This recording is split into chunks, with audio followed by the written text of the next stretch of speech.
When would you guess that the first black governor of the deep southern state of Louisiana served? The answer, this fellow PBS Pinchback served as governor of Louisiana in 1872, just 6 years after the abolition of slavery. And when would you guess that the second black governor of Louisiana served? The answer is, to this day, Louisiana has still not had another black governor. Mississippi sent 2 black senators to the Senate in the 1870s. Mississippi has not had a black senator since then.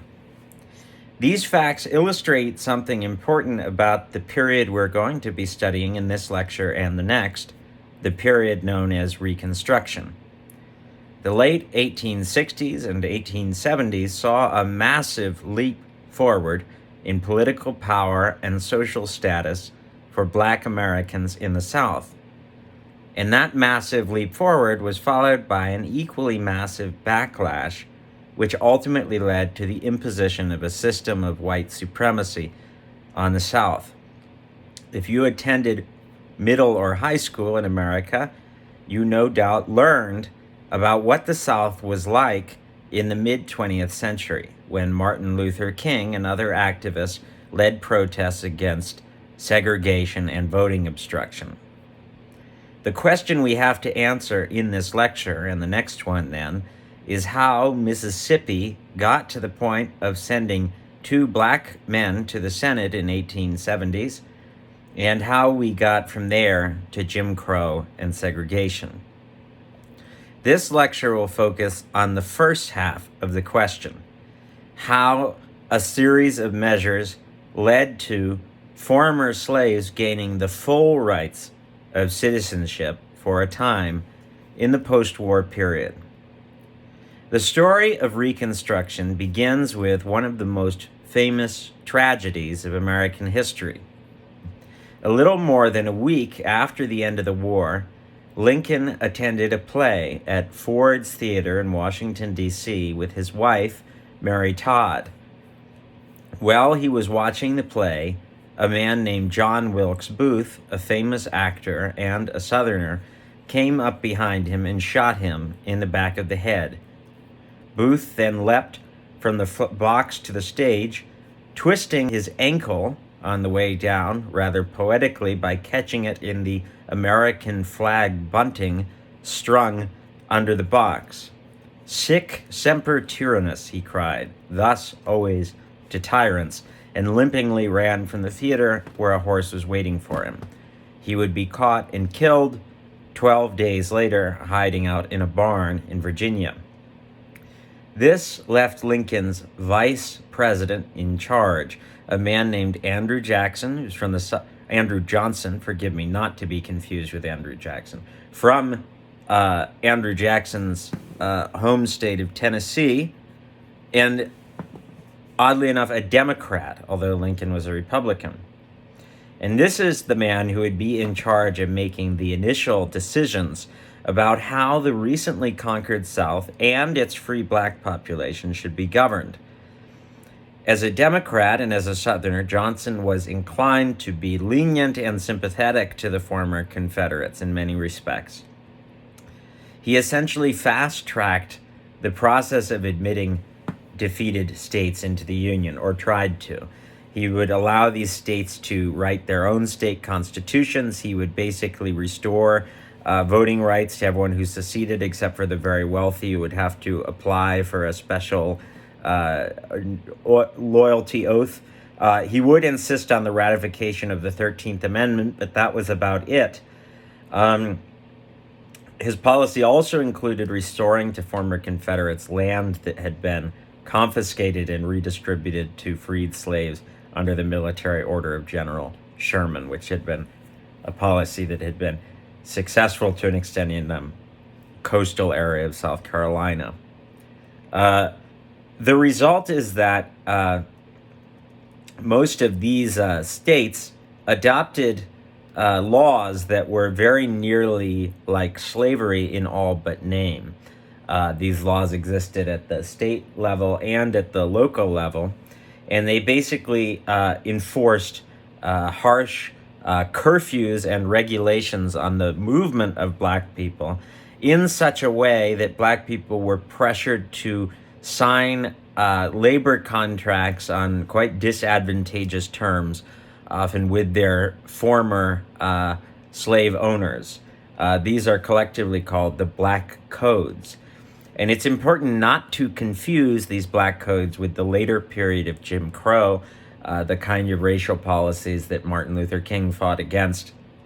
As harsh as life in the South was for black people under Jim Crow, these Black Codes, which basically made it so that in order to stay out of jail, black people had to be under a level of authority from white employers that was not all that different from slavery.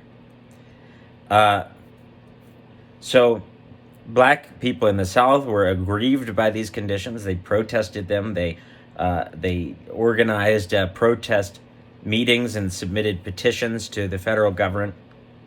And many in Northern society were repelled by the situation as well, feeling that the Southern master class had basically found a way to regain their former status. Especially resistant was a faction in Congress called the Radical Republicans. These were the Republicans who had been most opposed to slavery and most sympathetic to abolitionism. Many of them were significantly more ardent in their anti-slavery even than Lincoln had been. The most famous are Thaddeus Stevens of Pennsylvania and Charles Sumner of Massachusetts, who famously barely survived a brutal beating on the Senate floor by a slave-owning colleague in reaction to a belligerent anti-slavery speech that he had made. This was before the Civil War, of course. These senators organized resistance to Johnson's plan of presidential Reconstruction. There are three basic laws that constituted this resistance. Two of them become constitutional amendments. The first, the Civil Rights Act of 1866, which Johnson tries to oppose and veto, which leads to the drafting of articles of impeachment against him by the Radical Republicans. This act became the 14th Amendment to the Constitution. And what it essentially states is that anybody who is born in the United States, other than Native Americans, is a citizen of the United States and therefore is entitled to all of the privileges and immunities, all of the rights guaranteed by the Constitution. Before that, it had been up to states to decide who was a citizen. So it imposes federal citizenship that is going to include free black people. And it basically is going to render illegal and unconstitutional many of the things that the conditions the South is trying to impose on freed black people. Now, the 14th Amendment, it should be noted, is going to be substantially weakened in terms of what it implies, what it really protects by subsequent Supreme Court cases, but it will also be the basis for the 1964 Civil Rights Act, very important, basically responsible for ending the practice of segregation in the South. But the 14th Amendment is a very important first step. It's followed by a Reconstruction Act, which sort of resets the clock on the readmission of these southern states. The states haven't actually been readmitted yet, but they were on a track to be readmitted without making a lot of changes. The Reconstruction Acts are going to make it so that the South is going to be governed for now by military rule from the Union Army, and it's going to have to draft new constitutions, and those constitutions are going to have to be approved by a majority of the population, including the black population. And it also is going to disenfranchise people who were important supporters of the Confederacy. So this is going to require that in order to fulfill the condition of rejoining the country, these Southern society is going to have to be reconstructed, hence the term Reconstruction. It's going to have to transform itself, particularly in regards to race relations.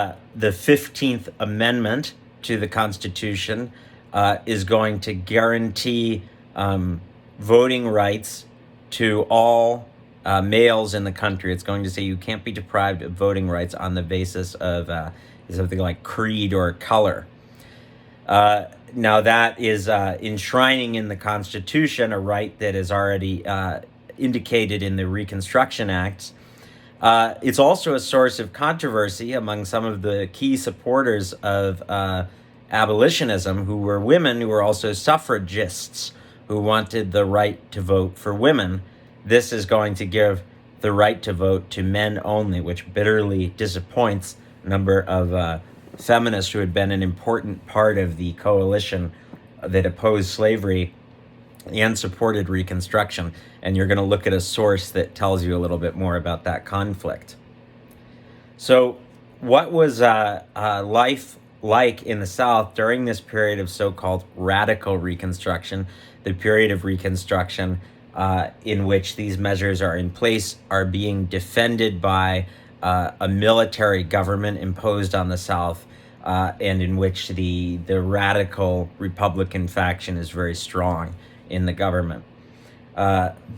You see an explosion of black political participation. It's in that context that Mississippi sends Hiram Revels and Blanche Bruce to the Senate. There are many more people holding office, black people holding office at the state level. And the Republican Party, formerly, of course, totally excluded from the South, becomes the dominant party of the South. Now, the Republican Party is going to pursue policies in the South that are going to appeal to different groups.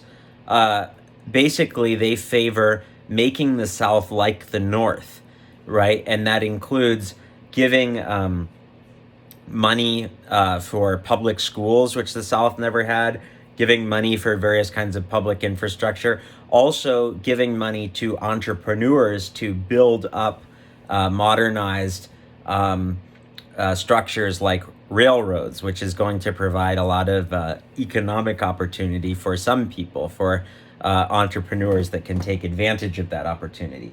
So you get different groups of white people in the South that are going to join in with the Republican Party. These are called derogatorily by people who oppose them scalawags. Some of them are people who are entrepreneurs or aspiring capitalists, people who see opportunity in a South that becomes more modernized and more like the North, and in a Southern government that's willing to provide money for instance, railroad projects. But also some poorer whites who had always been sort of resentful of the political dominance of the planter class and welcomed things like, state-funded public schools. The Republican Party, this faction of the Republican Party in the South that includes sympathetic Southern white voters alongside the black voters who almost universally support the Republican Party, becomes known as the black and tan faction of the Republican Party. There's also Northerners who come south, some of them to campaign for political office, some of them to take advantage of the entrepreneurial opportunities in rebuilding the South, and some of them to participate in projects of uplift, especially teaching in school to freed black people. And some are also going to work for the federal agency known as the Freedmen's Bureau, which exists primarily to protect the rights of free black people in their work. In other words, ensuring that they're given fair labor contracts when they sign on to work with or for employers who are often their former enslavers.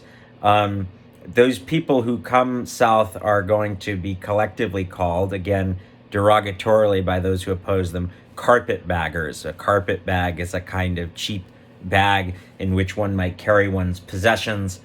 The name implies that people who had nothing in the north are coming to the south and striking it rich by taking advantage of the south, and they come taking all their possessions in a carpet bag. There are important social transformations that are led by Black people in the South during this period. One of the most important being the establishment of an independent Black church. Black people had been holding their own kinds of religious services in secret or under various degrees of white oversight during the period of slavery, now had the opportunity to establish their own churches, their own spaces, which also became spaces for discussing politics. And the Black church remains today an important pillar of Black culture and Black activism in the United States. This period certainly saw probably some degree of corruption on the parts of the new governments. There may have been some measure of exploitation on the part of entrepreneurs who came south. But on the whole, we'd have to say that this period is one of the most extraordinary in terms of rapid progress for an oppressed group. It was an amazing leap forward in human freedom for a time, but it was not to last. And we will discuss how and why Reconstruction failed in the next video.